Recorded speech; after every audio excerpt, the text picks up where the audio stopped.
오늘 우리에게 주신 하나님의 말씀은 시편 14편의 말씀입니다. 구약 성경 810면 시편 14편의 말씀 우리 한 절씩 교독하겠습니다. 어리석은 자는 그의 마음에 이르기를 하나님이 없다 하는도다. 그들은 부패하고 그 행실이 가증하니 선을 행한 자가 없도다.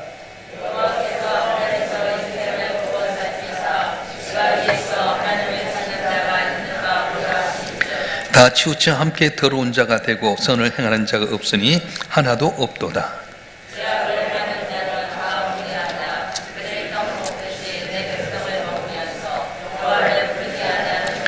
그러나 거기서 그들은 두려워하고 두려워하였으니 하나님의 의인의 세대에 계심이로다.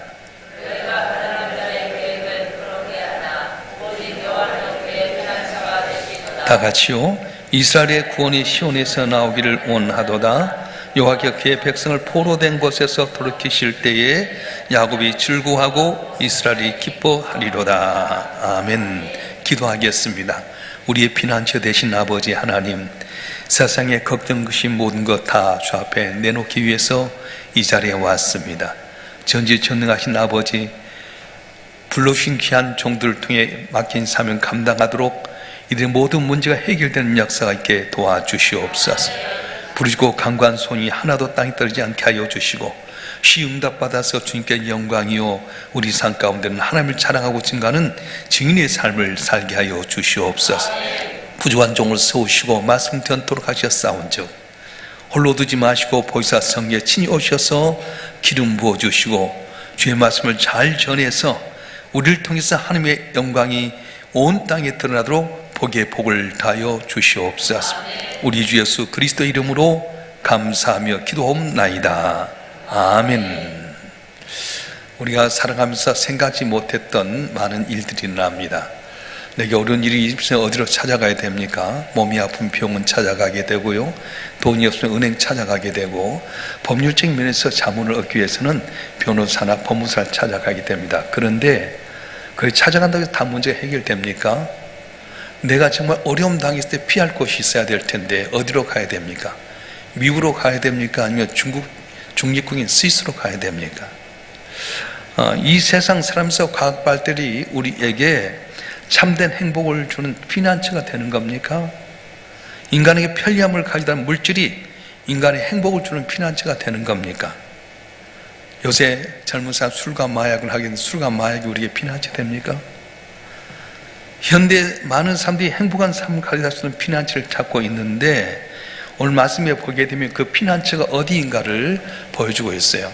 오늘 본문의 배경은 이스라엘 백성들이 바빌론 포로로 잡혀가서 그 고통 가운데 있을 때 지어진 시로서 이제 생각이 되는데, 왜냐하면 여호와는 참 구원자라고 하는 이 의식은 바빌론 포로에 태어난 그런 의식이기 때문에 그렇습니다. 그래서 오늘 본문의 말씀을 통해 몇 가지 살펴볼 수 있는데, 어리석은 자는 하나님이 아무것도 아니라고 생각하는 거예요. 우리 1절 말씀 읽어볼까요? 시편 14편 1절 말씀 시작. 어리석은 자는 그의 마음이 이르기를 하나님이 없다 하는도다. 그는 부패하고 행실이 가증하니 선을 행하는 자가 없도다. 아멘. 고대에서는 신이 없다고 생각한 것은 도저히 불가능했습니다. 무신론이라고 하는 것은 인간들이 뭔가 자기 힘을 가지고 인간 중심의 삶을 살아갈 때 세워진 것이 바로 무신론이지, 고대에서는 신이 없다? 상상할 수 없는 개념이었어요. 자기 부족이나 자기 민족끼리 갖는 신들이 있어서 신들이 도와야만이 전쟁 이길 수 있다고 생각했어요. 그런데 오늘 말씀에 보면 어리석은 자는 그 마음에 이르기를 하나님이 없도다, 이 말은 어리석은 자는 하나님은 아무것도 아니다라고 번역하시 옳다고 하는 거예요. 하나님은 없도다 이 말이 아니라 하나님은 아무것도 아니다, 이렇게 번역해야 된다는 겁니다. 어리석은 자는 말은 나발이라고 하는 말인데요, 사무엘상 25장에 보면 나발 이야기가 나옵니다. 사울왕의 죽음을 피해서 이제 다시 도망가던 때에 부자였던 나발의 집에 있으면서 나발의 양을 지켜주었어요. 그래서 이제 털을 다 거두게 될 때에 다시 우리에게 수고한 거 먹을 걸 달라 했더니 다윗을 없이 여기서 다시 너무 쫓긴 가운데 화가 나니까 이 가정을 쓸어버려야 되겠다. 그리고 이제 군대를 이끌어 온다는 말을 듣고 너무 놀라서 죽고 말았습니다. 어리석은 자는 상황에 대한 감각이 부족한 사람, 내게 주어진 상황을 잘 분별해야 할 텐데 상황에 대한 감각이 부족한 사람을 일컬어서 어리석은 자다, 그렇게 이야기합니다. 현대 과학이 발달하면서 우리 인간들은 마음의 눈이 어두워져서 어리석은 삶을 살아가게 됩니다. 그래서 유전자를 변형시켜서 식량을 대량 생산하게 되고요, 유전자를 이렇게 개발해가지고 유전자 변형을 통해서 복제 인간도 만들어가는 시대, 그래서 하나님의 능력을 무시하기 좋은 시대에 살고 있습니다. 엄청난 과학의 시대 속에서 어리석은 자는 누굽니까? 상황을 분별하지 못한다는 거예요. 하나님이 없어도 내 힘대로 살 수 있다고 생각하는 사람, 그것이 바로 어리석은 자입니다. 오늘 시편이 바빌론 시대에 기록이 됐다면 이렇게 추측할 수 있어요. 자기들이 믿는 신들이 전쟁을 이기하는데 우리가 믿는 여호와 하나님은 실패한 신인가? 힘이 없는 하나님인가? 왜 바빌론의 신에 의해서 우리가 져서 이것을 포로 잡혀왔는가? 그런 마음이 생겼다는 것입니다. 그래서 이스라엘 백성들 마음에는 하나님은 아무것도 아니다, 또 다른 사람 볼 때는 야, 여호와 하나님은 아무것도 아니다, 그렇게 보게 됐다는 겁니다. 근데 여러분, 하나님 눈에 안 보인다 해도 하나님 살아계시잖아요. 하나님 어디 계십니까? 눈에 보이는 형상으로 나타나는 것이 아니라 언제나 우리 함께 하신 하나님, 하나님 속성을 모르니까 하나님 눈에 안 보인다 해서 없다고 하지만 언제나 우리와 동행하시고 함께 하시고 지키시고 때릴 달 돕는 하나님이신데 그때를 알지 못하니까 다들 염려하고 하나님 안 계신 것처럼 생각할 때가 많다는 거예요. 그래서 하나님 무시했습니다.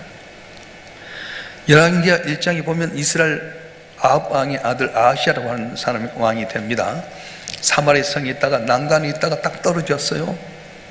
난간 2층 난간에 떨어졌는데 하나님 의지해야 되잖아요. 그런데 에그론의 바알세붑이라는 신에게 가서 물어라, 그렇게 하는 거예요. 그때 엘리야 선지자가 웬일이냐, 어디로 가느냐, 아시아 왕이 난간에 떨어졌는데 에그론에는 바알세붑에 물으러 가고 있습니다. 그때 엘리야가 말합니다. 이스라엘에 하나님이 없어서 에그론의 바알세붑 신을 의지하려는가? 너는 정녕 살지 못하고 죽으리라. 여러분, 난간에 떨어졌는데 죽을 수도 있고 살 수도 있잖아요. 근데 하나님께 물었으면 살 수 있는데 너가 하나님 무시하고 에그론 바알세붑 물으러가, 넌 정녕 살지 못하고 죽으리라. 그래서 결국은 아시아가 죽게 되고 요람이라고 하는 동생이 왕이 오르게 됩니다. 하나님께 묻고 하나님 의지해야 될 텐데 하나님 무시했어요. 그래서 난간에 떨어져서 이따 죽고 말았어. 근데 히스기야는 어떻습니까? 아수르와 전쟁의 과정 속에서 그가 죽을 병에 걸렸습니다. 이사야 선지자가 넌 정령 죽고 살지 못하리라, 침상 정리하라 했는데 히스기야 왕이 어떻게 하죠? 의사 찾거나 약사 찾는 것이 아니고 하나님 찾아왔어요. 낯을 펴고 해서 하나님께 부르짖습니다. 한번 읽어볼까요? 열왕기하 20장 2절과 3절 말씀 한번 읽겠습니다. 시작. 히스기야가 낯을 벽으로 향하고 여호와께 기도하여 이르되 여호와여 구하오니 내가 진실과 전심으로 주 앞에 행하며 주께서 보시기에 선하게 한 것을 기억하옵소서 하고 히스기야가 심히 통곡하더라. 아멘.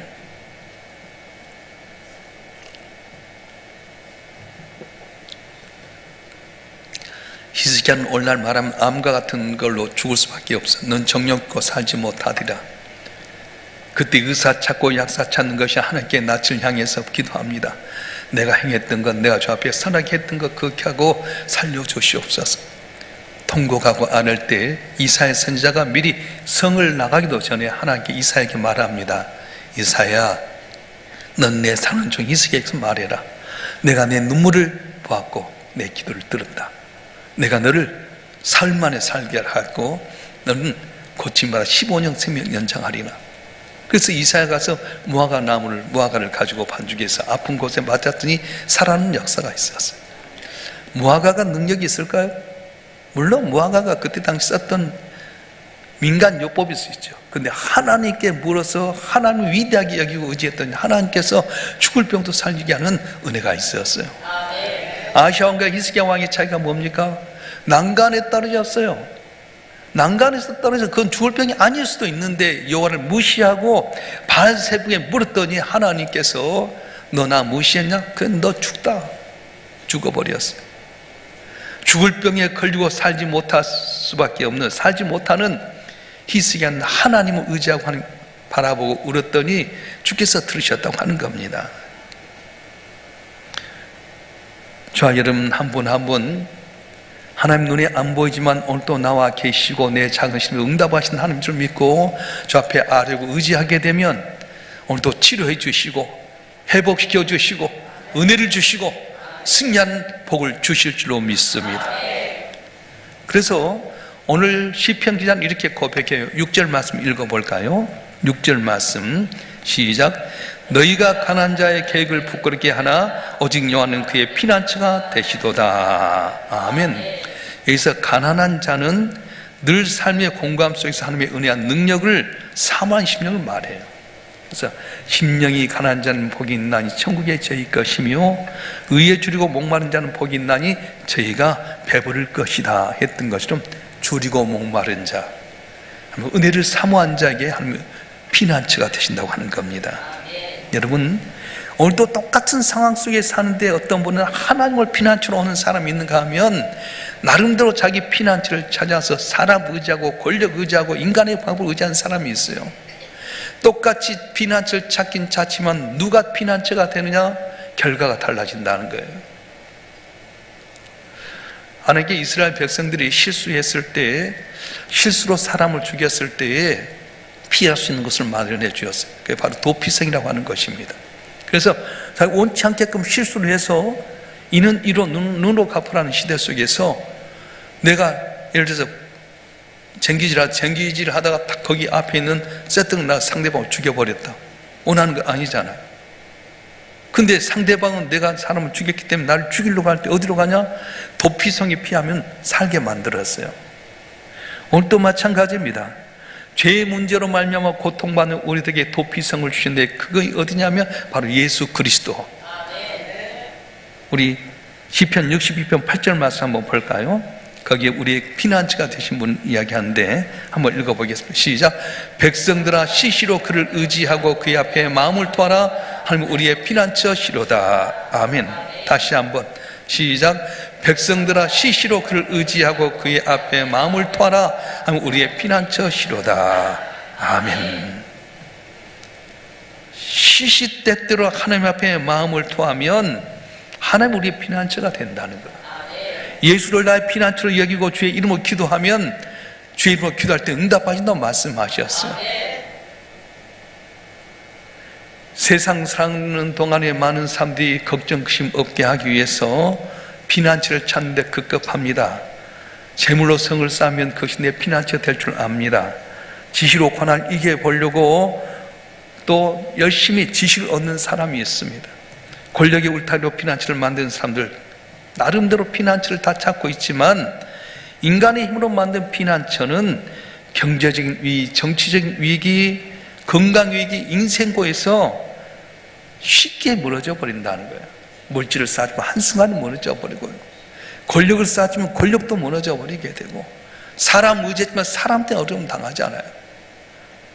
지금 우리나라 정치권을 보게 되면 누구를 믿을 수 있어요? 누구를 의지할 수 있습니까? 권력 시대는 다 따랐다가 어렵게 되면 다 돌아서 버린 거예요. 내게 어려움 당하게 되면 다 상대방은 다 몰려버리잖아요. 누구를 의지할 수 있어요? 하나님을 의지하게 되면 여호와 하나님을 시시때때로 아뢰고 주 앞에 내 마음을 터놓고 기도하게 되면 내 피난처 되신 하나님께서 성경이나 모든 위대한 믿음의 선지자에 나타났던 기적의 역사를 또 우리에게 주실 줄로 믿습니다. 성경의 피난처란 말이 21편 나오는데 시편에서만 16번이 나오게 됩니다. 그래서 다윗은 대적의 손에서 구원해 주신 피난처 하나님이 있음을 노래하게 되는데, 시편 46편 1절부터 3절 말씀 한번 읽어보겠습니다. 시편 46편 1절 3절 말씀 시작. 하나님은 우리의 피난처시여 힘이시니 환난 중에 만날 큰 도움이시라. 그러므로 땅이 변하든지 산이 흔들려 바닷 가운데 빠지든지 바닷물이 솟아나고 뛰놀든지 그것이 넘침으로 산이 흔들릴지라도 우리는 두려워하지 아니하리로다. 아멘. 주님 피난처가 되어주시니까 두려워하지 않는다는 거예요. 예수님이 피난처가 되어주십니다. 죽음의 그림자가 다가올지라도 죽음의 문제 해결하신 주님 앞에 나가면 믿는 사람 죽음 두려워하지 않아요. 제가 장례를 많이 치렀잖아요. 제가 영락교에서 있을 때에 장례만 한 50번 치렀거든요. 그때는 어떻게 보면 병원이 없으니까 영락교에 장례 치른 두 분 안수집사 권사님 계셔서 가서 염을 하게 되면 교구장 목사가 들어가요. 근데 우리 교구는 전사님이 들어가라고 그래요. 내가 들어가야 되는데 교육장 하나 눈으로 보게 돼 있어요. 이제 우리 전에 선배들은 직접 목회자가 염을 했어요. 우리 학교 다닐 때 염하는 목표 다 배웠는데, 실제로 이제 영락교는 큰 시스템이 잘 돼가지고 염을 하는 이렇게 안수집사 권사님이 있어요. 예, 여러분 시신 있어갖고 하루 지나서 오는데 여름 같은 데는 얼마나 냄새 나는지 몰라요. 사람이 좋은 것 같아도요, 죽고 나면 하여튼 세상에서 제일 고약한 냄새가 사람이 나는 거예요. 근데 딱 들어가서 보면요, 얼굴을 딱 씻잖아요. 입관할 땐 다 이제 세마포스를 갈아입고 얼굴을 닦는데 두 가지 부류가 있더라고요. 예수를 잘 믿는 분은 얼굴이 평안해요. 신기하죠? 자녀들이 예수를 믿어서 이제 와서 염을 하는데, 예수 안 믿고 세상 거 의지했던 분들은 얼굴이 막 왠지 모르지만 찌그러져 있어요. 아마 추측건데, 전설 따라 삼칠 저승사자가 와서 데리고 갈 때 안 가려고 몸부림친 것처럼 온갖 인상을 쓰더라고요. 그래서 우리가 이제 이렇게 장례할 때, 입관할 때 얼굴 보면 알아요. 제가 이제 입관할 때, 요새는 교육자가 안 들어가고 가족만 들어가잖아요. 세상이 좋아졌어요. 내가 물어봐요. 얼굴 표정이 어떠냐고. 평안했습니다. 구원받았다. 걱정하지 마라. 위로받았다. 예수를 잘 믿는 분들은 평안해요. 왜냐? 이 땅이 다가 아니잖아요. 우리가 엄마 뱃속에 있을 때 이 땅이 있는지 없는지 몰랐지만 나와 보니까 훨씬 더 좋은 세상에 내가 준비한 것이 아니라 엄마 아빠가 준비했던 좋은 거 있듯이, 하나님 나라는 내 손을 짓는 것이 주님께서 친히 지으신 집에 우리 위해서 다 준비하셨다는 거예요. 할렐루야. 그래서 우리 믿는 성도들은 사망의 음침한 골짜기에 다니다도 두려워하지 않는 것은 주님께 나를 지키시고 피난처가 되시고 영원한 천국을 주기 때문에 두려워하지 않는다고 말씀하는 거예요. 할렐루야.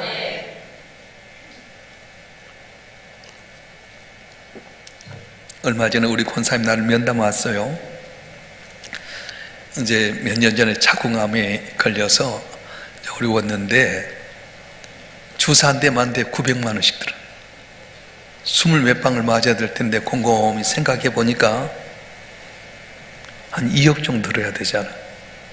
근데 빌라 하나 있는데 이걸 어떻게 해야 되나? 나는 죽어도 내 남편이라는 살아야 되지 않냐? 그래서 보니 기도를 많이 하다가 저한테 왔어요. 목사님, 나 주사 2대 맞았는데 이걸 맞아서 나을 수 있다는 보장도 없고, 그래서 목사님 내가 상담하러 왔다고.